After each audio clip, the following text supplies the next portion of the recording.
Hey guys, welcome back to the channel. Here we got the Farmall H. The only thing that's happened between this video and the last video is I pulled it in the shop finally. Space finally cleared up in the shop, but the space can't be cleared up for too long here because, well, I got to pull another car in. You guys can't see it, but you're right next to an engine I'm rebuilding. The exhaust valve on this, I haven't checked on it. I haven't worked on this again, like I said, probably about a little under a week. I guarantee you it's still stuck. So we're going to pop that valve cover off and check on that exhaust valve. But before we get into the video here, I just want to give a special shout out to the collector on the corner and his videos on YouTube. Some of them have really helped me out with this so far, and I appreciate the video you made dedicated to me trying to fix this valve here. I'm definitely going to try that rope in the cylinder trick. I've heard of this trick before, but I've never done it. And the fact that my comment section is now a part of this is kind of cool, how we're all interacting together and some criticizing together. But hey, that's just the internet for you. And again, I don't mind criticism because it helps the algorithm. But anyways, guys, let's tear into this Farmall H because, well, I need to get it running and I need to put it to work. And the reason I couldn't work on it the past couple days here is because it's been nothing but raining and selling hay and whatnot. It's just been busy. You know, I do a full-time job outside of YouTube here, and I'm honestly amazed I get as much done on my projects as I do. Even working a full-time job with rotating shifts, first, second, and third. Yep. But enough of me jabbering off here. Let's get this valve cover off and check those valves. Now I'm just going to start off the bat here and say I apologize for the poor lighting and the audio quality. I only use a phone, and this is why I like working on the tractor outside, because the lighting was perfect. I didn't get this echo effect because I wasn't in a dinky shop, but oh well, the show must go on. So I said in the last video I had to mow the lawn and get a bunch of other stuff done. Well, I can't do that because it keeps raining. And what better day to spend in the shop and pick this stuff up. I do got to go pick up some plows today and whatnot as well to help a family member clear out their place. My front yard's starting to turn into like a historical farm with all the vintage equipment. I'll have to give you guys a little tutorial of that once I get it all here. Alrighty, that exhaust valve is still stuck down all the way, which is unfortunate. So next thing we're going to do here is we're going to unbolt this rocker arm assembly, and so we can get a better angle that exhaust valve. I wish I don't have a Dremel with a cutting bit on it. I only have an angle grinder, and angle grinders can be pretty clumsy, so I'm a little skeptical on cutting that guy, but we'll get it figured out one way or another. And these old engines have a larger bottom end clearance than the Golden Gate Bridge, so I'm not that worried about it.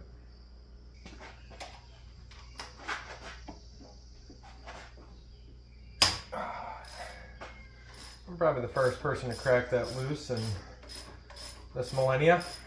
Oh, also I have a new push rod sitting on the box over there, so we'll make sure to install that. And then once we get this all off, we'll actually compare the number on the block to the number on the torque tube there, or whatever it's called, and see if we do in fact have a engine swap slash power unit.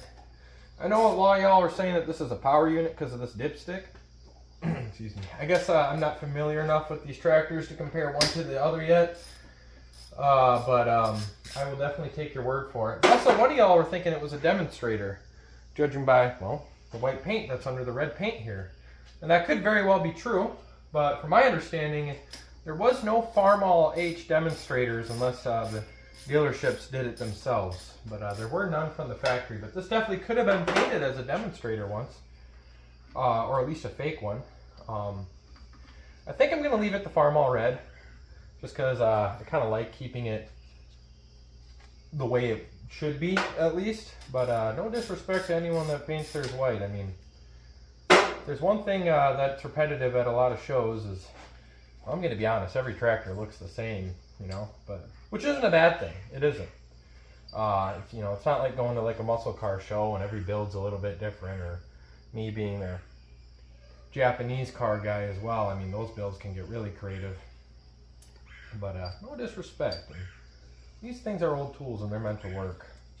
Kind of fun turbo one someday though. Definitely gonna take this H to a tractor pull one of these days. I feel like that'll be pretty fun. You know, just farm stock, nothing competitive. Alrighty. Looks like we have to take off this oil tube too, and that's good because we need to blow that stuff out anyways. This way we can get a good look too at what it looks like inside these tubes. I definitely like how simple old engines are compared to new engines. There's no elaborate passageways. It's not complexly done. It's just like, oh, you need oil there? Just run a frickin' tube on it.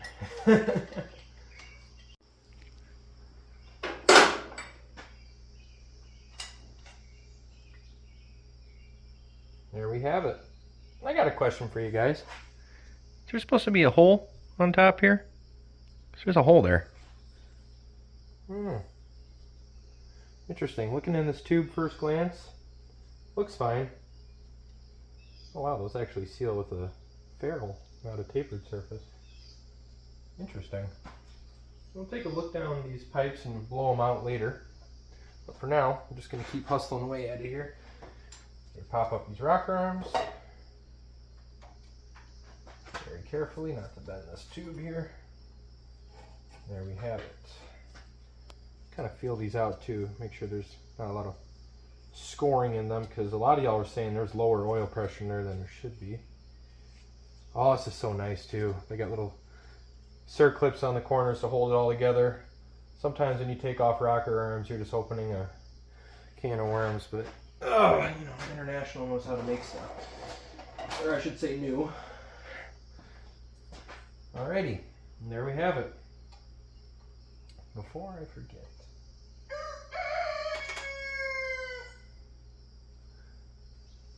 so much junk.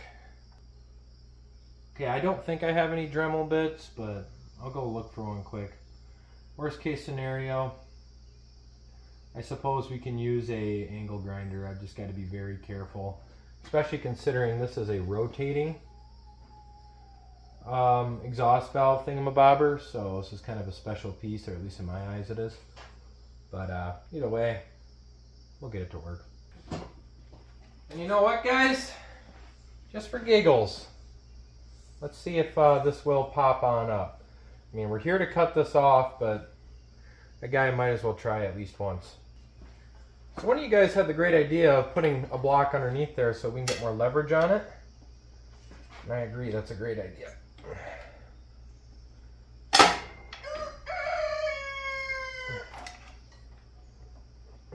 Shoot, it's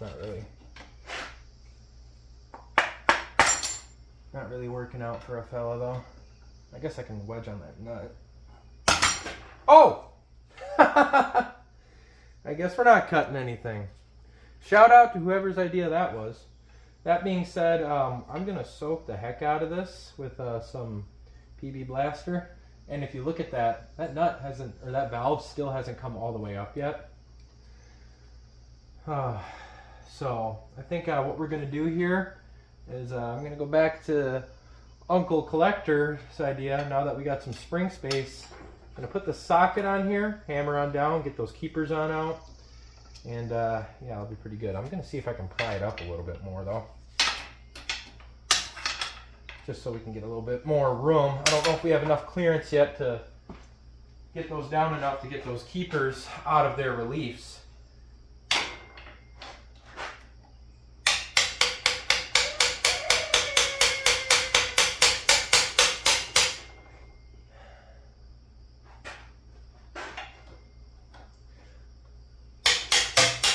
There we go.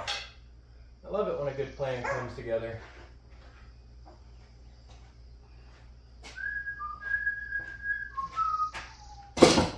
I will say though, the spring definitely does look a little bit more fatigued, but they'll be fine. She's old iron. I gotta be careful here, I almost forgot. You gotta stuff some rope in that cylinder, or, well, that valve is gonna become one with the cylinder. I know I said I didn't have any rope, but let me go check, you know, the back shelf, if you know what I mean. When you have a 180-foot barn, you tend to accumulate a lot of junk. Exhibit A. Well, guys, I found something. So one thing that comes standard issue with every Minnesotan is an anchor for your canoe. So I was thinking I could just, anchor this on down into the cylinder bore there. Well, maybe next time you go canoeing, the water might have a rainbow color, but that's okay. It's just adding pretty colors to the world. The world needs more pretty colors.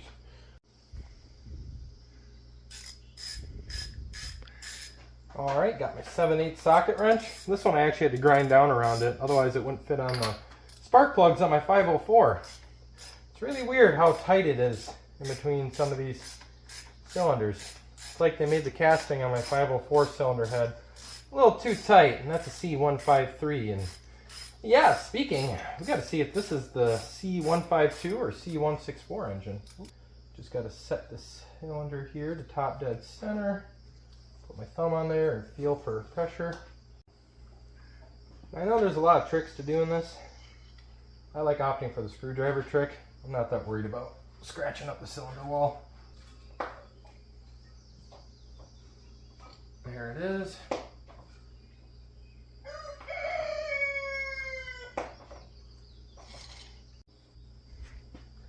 Alright, got her close to the top. Just going to start stuffing this rope on in there. That should be pert near top dead center. At least enough for that exhaust valve to not drop, and I'm not that worried about it dropping anyways because it's already a little bit seized. Alrighty. Here's one keeper. Only one fell out, so that's kind of scary. I want that flying into the stratosphere. Okay, I feel the spring loose. We got both of them. Now make sure we don't drop any of these keepers down into the oil galley. And there we have it. Now I'm sure most of you know this, but this is something I learned. So these are really cool. So these spin to help maintain a better seal for the cylinder head. And yeah, I just never seen anything like that before. So I think that's actually a pretty ingenious design. Alright, I got you guys really brought in here, and as you can tell, I forgot they put these little clips on here too to kind of prevent it from falling in the cylinder, but this one was just loose. I guess the spring prevents it from falling out. Anyways, we'll just kind of, and that's really loose. I'm going to bend that down a little bit and push it on in. Okay, I just bent it in slightly.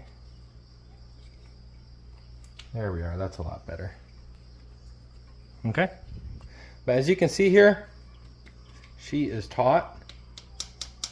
Don't want to press down on it too hard though, you never know. So what we're gonna do here, I'm gonna spray some PB Blaster on this, or diesel, whatever I can find first. And I'm just gonna try and wiggle it and see if I can get it loose, and if not, we'll hit it with a blowtorch and see if that will break up all this carbon and whatnot and junk down on yonder. Alright, got some PB Blaster here.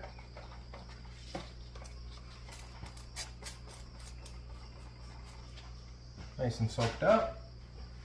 And a wasp just flew in here. That's nice. But don't worry guys, the gas tank is empty, I think. Oh yeah, gotcha, huh? Well, I guess the wasp is going to go down in the engine and work on it for us. Well, that works. Alright, well, after committing a war crime with the wasp, let's get back to this.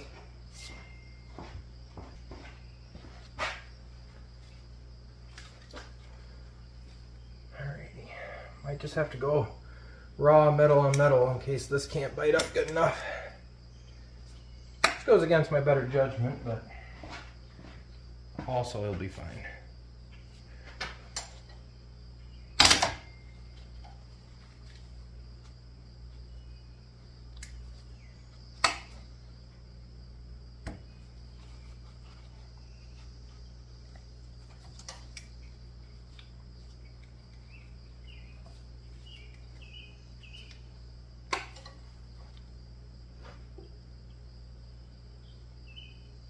And there we have it.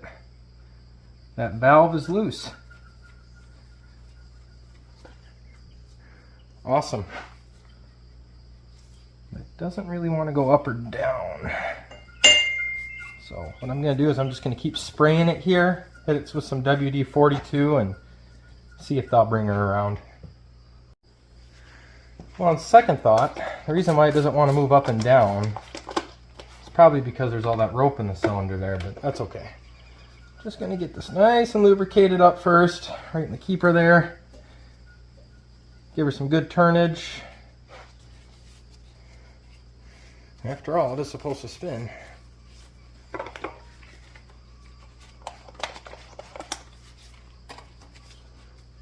Bring it around.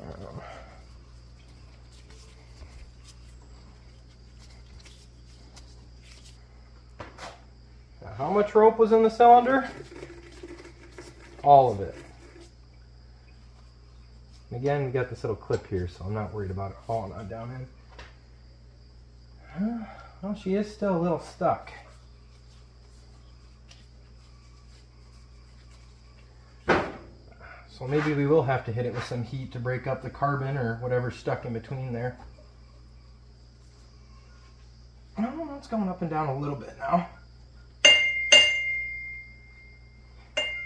But it should go up and down with no resistance at all whatsoever, for obvious reasons. I'm going to keep hitting it with this WD-40 here.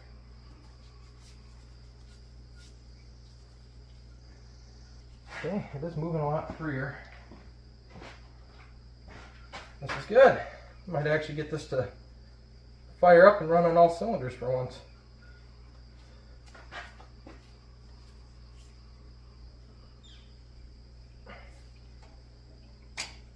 Still more resistance there than I'd like though. Alrighty. I think now we're good to put the valve spring back on. I wiggled this up pretty good. I think it could wiggle a little bit better, but it is what it is. It's still going up and down pretty well. And worst case scenario, all we have to do is just take the valve spring and keep her back on off, which is pretty easy. I'm still shoving rope in the cylinder here. I know we got that little clip there to prevent the actual valve from falling in the cylinder, but you can never be too safe, and if that clip were to fall off for whatever reason, well, then we'd have to take off a cylinder head, and that'd be no bueno. Now here comes the hard part. So I do not have a valve spring compressing tool, but I do have a brain, so I'll try and figure something out here. Worst case scenario, we have to go buy one. Not a big deal. Probably should have bought one years ago anyways.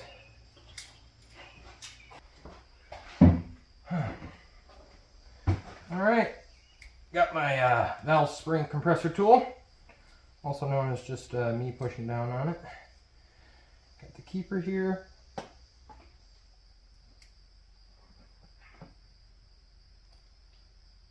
There's one in. Alright, don't go anywhere.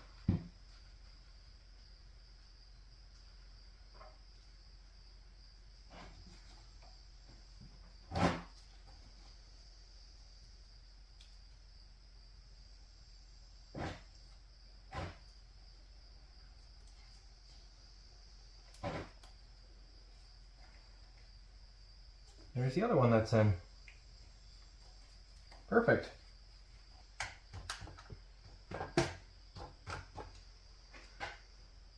Golden. Alright, let's see if this exhaust valve returns on us or not. No, it doesn't. Oh, that's a shame. I wonder though.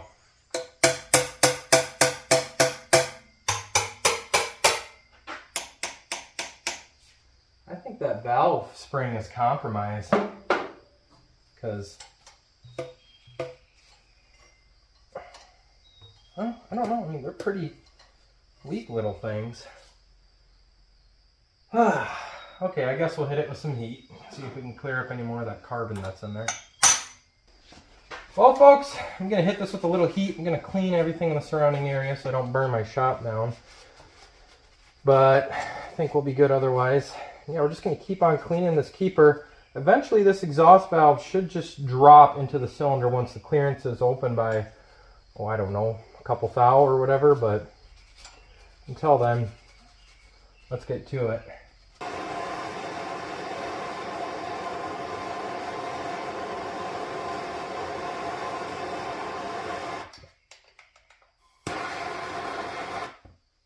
careful not to hit the other valve springs too.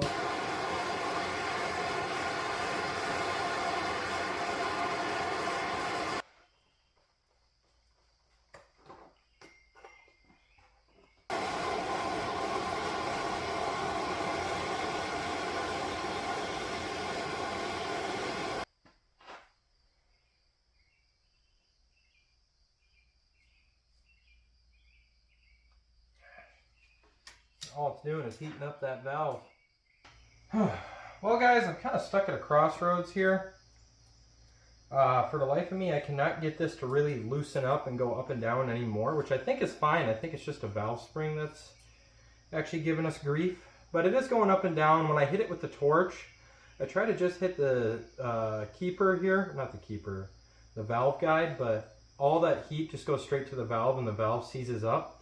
So what I'm going to do here is just experiment with this Honda valve, see how it holds. I'll probably end up getting an actual proper valve, but I'm just curious for science here to see how well this little Honda valve will actually work. Because why not, you know? Spirit of hot rodding right here. This might be the next hot thing, who knows? Gotta make sure none of them catch that retainer.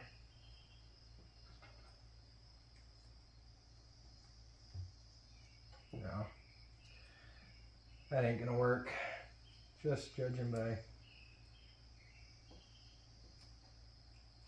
how these retainers can't even really clip in properly, just because the valve isn't tall enough. The valve has excellent spring ridge, but it is lacking in the department of length. Well guys, we're kind of stuck at a crossroads here. I've tried pretty much everything to get this valve to behave, and if anything, it's gotten worse. So I got a few hypotheses, or whatever, to kind of guesstimate as to why it's getting worse. So I did try hitting it with a little bit of heat like I showed you earlier, and I tried it some more, but it almost seems like that just makes it worse. I put this on here, and I actually tried to put it on a drill and slowly go up and down a little bit to try and break up any corrosion in there. And that only seems to pretty much make things worse. So this guy is pretty much stuck on here. And I know if I put that valve spring back on, I don't think it's this valve spring actually. I think the spring is fine. I think the problem here is that this valve is either slightly bent, or this keeper here, not keeper, I keep saying keeper. This valve guide here is slightly warped, and that is just preventing it from going up and down. So I'll try tinkering with it a little bit longer here, but it's been a couple hours and it seems like I'm only making matters worse. So kind of sucks, but again, it is what it is. We'll see what I have to do here. I'm going to compare the actual engine serial code with the torque tube code and see if this engine's been replaced or not. Oh wow, and would you look at that, more rain. Like we haven't had enough of that already. Anyways, going on down here, you can tell that they very nicely painted over everything. So let me get back to you once I clear all this off. Yeah, this definitely was painted a demonstrator once. Look at all that.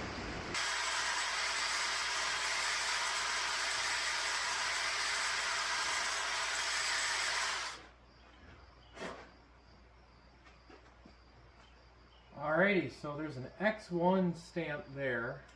I think that means that's a high compression head. And it says FBH227920. Now let's check the other side. Going over here, checking out the serial number. That is the exact same serial number. So interesting. So this is an all original engine. Just don't know if these carburetors are original. I think it was. When I was reading my book, it was. So nope, it's not a power unit engine, but that's still pretty cool. So with that being said, I don't really want to drop that oil pan anymore. I mean, I want to, but I'm just not going to yet because I don't have any gasket kit for this yet. But what I will do is blow out these oil ports here and see if we can get a better oil pressure. And I'm going to come back to this guy in a little bit here. I'm going to ponder, but this might be it for today's video. yeah, it kind of sucks, but might be have to go back to pulling the cylinder head here, but I'm not going to give up on this quite yet. Well guys, here we are, we're back. I did try messing with this a little more, but it's still being ornery. If you look at that spring though, it's definitely a little kitty wampus, so I feel like it would be worthwhile trying a different spring, but it would have to be a higher pressure spring, because that valve still, as y'all can tell, gets stuck down and it won't come back on up. So either that valve guide is warped or the valve is slightly bent, or a little bit of both. I'm not sure. The only other way I can really see getting around this is running a higher pressure valve that will be enough to force that back on up. No, it's not the right way to do it, but I feel like what would happen is eventually, like let's say we did get a high enough spring rate, it would be able to push that valve up enough, and as this is running, it'll eventually make its own clearances and it'll kind of waller it on out, and then it'll move freely again. I know that's not the right way of going about it, but it's a way of going about it, and I assume these valve guides are replaceable, like they are on most things, but I guess it's dangerous to assume things, but we are still stuck with the same problem. But at least we get it to break free, so that's nice, but oh well, it is what it is. Next thing I'm going to do here is I'm going to spray some compressed air down into these little fittings here, and in hopes I'll clean things up a little bit. Yeah, because I'm assuming that's how the rocker got its oil. And yeah, looking at the rocker arms here, oh, okay, that's probably where it also got oil, unless that's a return. I'm not sure how the oil flows on this. I'm sure it shows me in that H book, so I'll have to take a look at that. But basically anything that has an orifice, I'm going to just blow it out. These are just the holes in which the rocker arm assembly gets held on there with. So get some compressed air and some brake clean and blow these guys on out. I suppose I could soak it in a bucket of gasoline or diesel, but I'm not that worried about it. Got some compressed air right here. Let's blow her back in which from she came.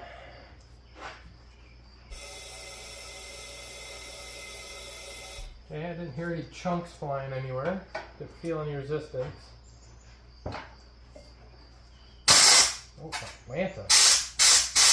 Oh, that's the vent.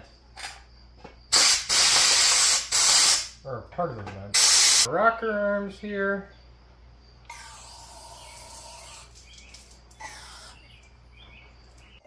Alrighty, now to send stuff flying everywhere.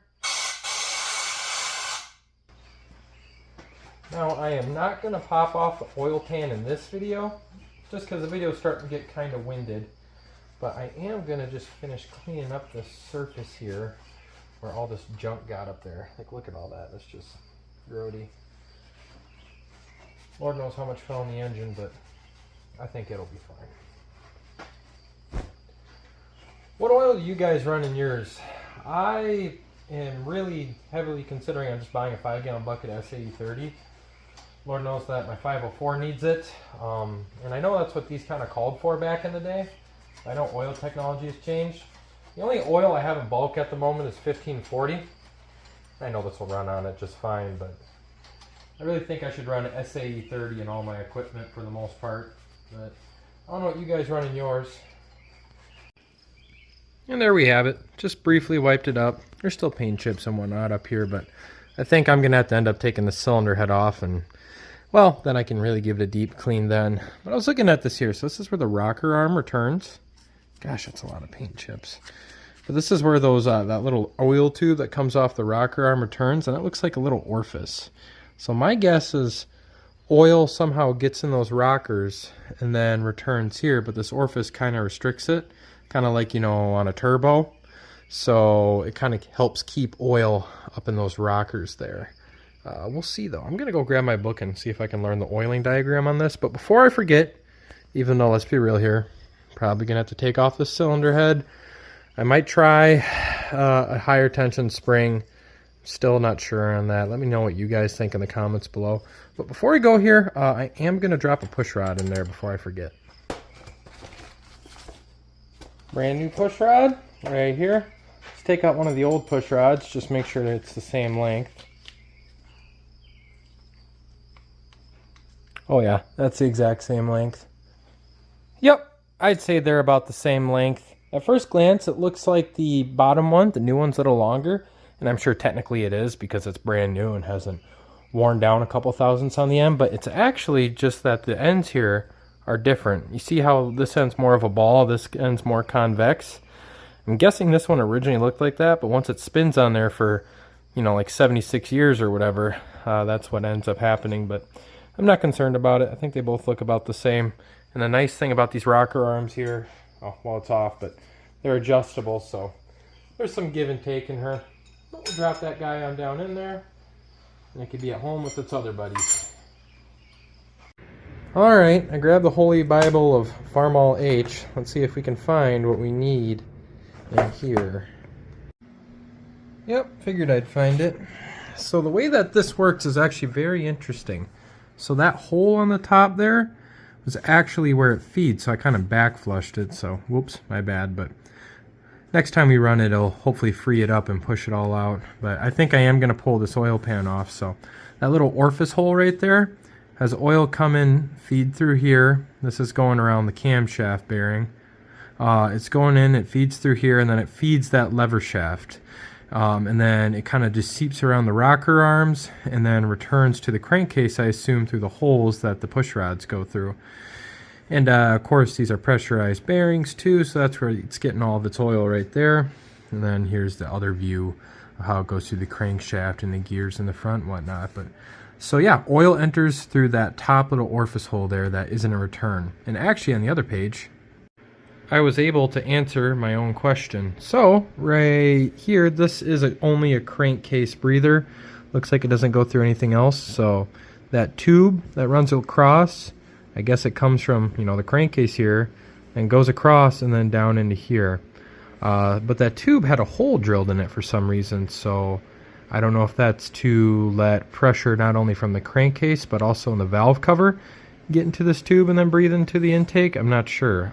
So that was very interesting. I was wondering why they didn't just run a breather a different way, but I'm no IH engineer, so I'm not going to criticize why they decided to run a tube through here and then versus just, you know, straight out or something. But very cool nevertheless. But yeah, definitely want to take off the oil pan next time and see if this floating screen's clogged up with any junk and whatnot. And that, so far, is the status of the Farmall H. So, we took one step forward and 2 steps back. We got the exhaust valve free, and there was some resistance, and it's still not free. It'll move up and down now, but there's just not enough oomph in that spring to bring it back on up. And I think the reasoning why is that something that's supposed to be straight isn't straight. Either the valve guide is warped, or the valve is slightly kinked, or a little bit of both. And what we could do is put a higher tension spring rate in there. That'll force the valve up, but the valve wouldn't be able to travel as it properly should. It'd probably be a little late, and we might shoot flames out the stack, and that's no bueno. And also, that's just not right. I mean, eventually what would happen is it would eventually wear away some clearance, where then it could, you know, then travel up and down freely in between the actual valve guide and the valve itself, but then we might start getting vacuum issues where it's going to start sucking oil in through the valve guide, and then we'll have oil burning and whatnot, because it's just a sign of bad valve guides. But it is what it is. Let me know what you guys think in the comments below. I think my decision, we're probably going to have to pull the cylinder head off here. And trust me, I did this justice. I sat and sprayed this forever and wiggled it forever. I added a lot of this stuff out because I'm sure you don't want to watch me wiggle that valve for 2 hours on end. I hit it with the torch. The torch seemed like it was only making it worse because it would just seize up. But that might be my fault for using MAP gas when I should have used propane or something maybe. But it's not really getting anywhere, and I just need to stop wasting time on it. So I think I need to take the cylinder head off now. It is what it is. The bright side of that is I'll get to learn the anatomy of these Farmalls more. I'm only getting smarter and smarter as I go here, so that's pretty awesome. But another thing I'll have to do here, I will make a video on this.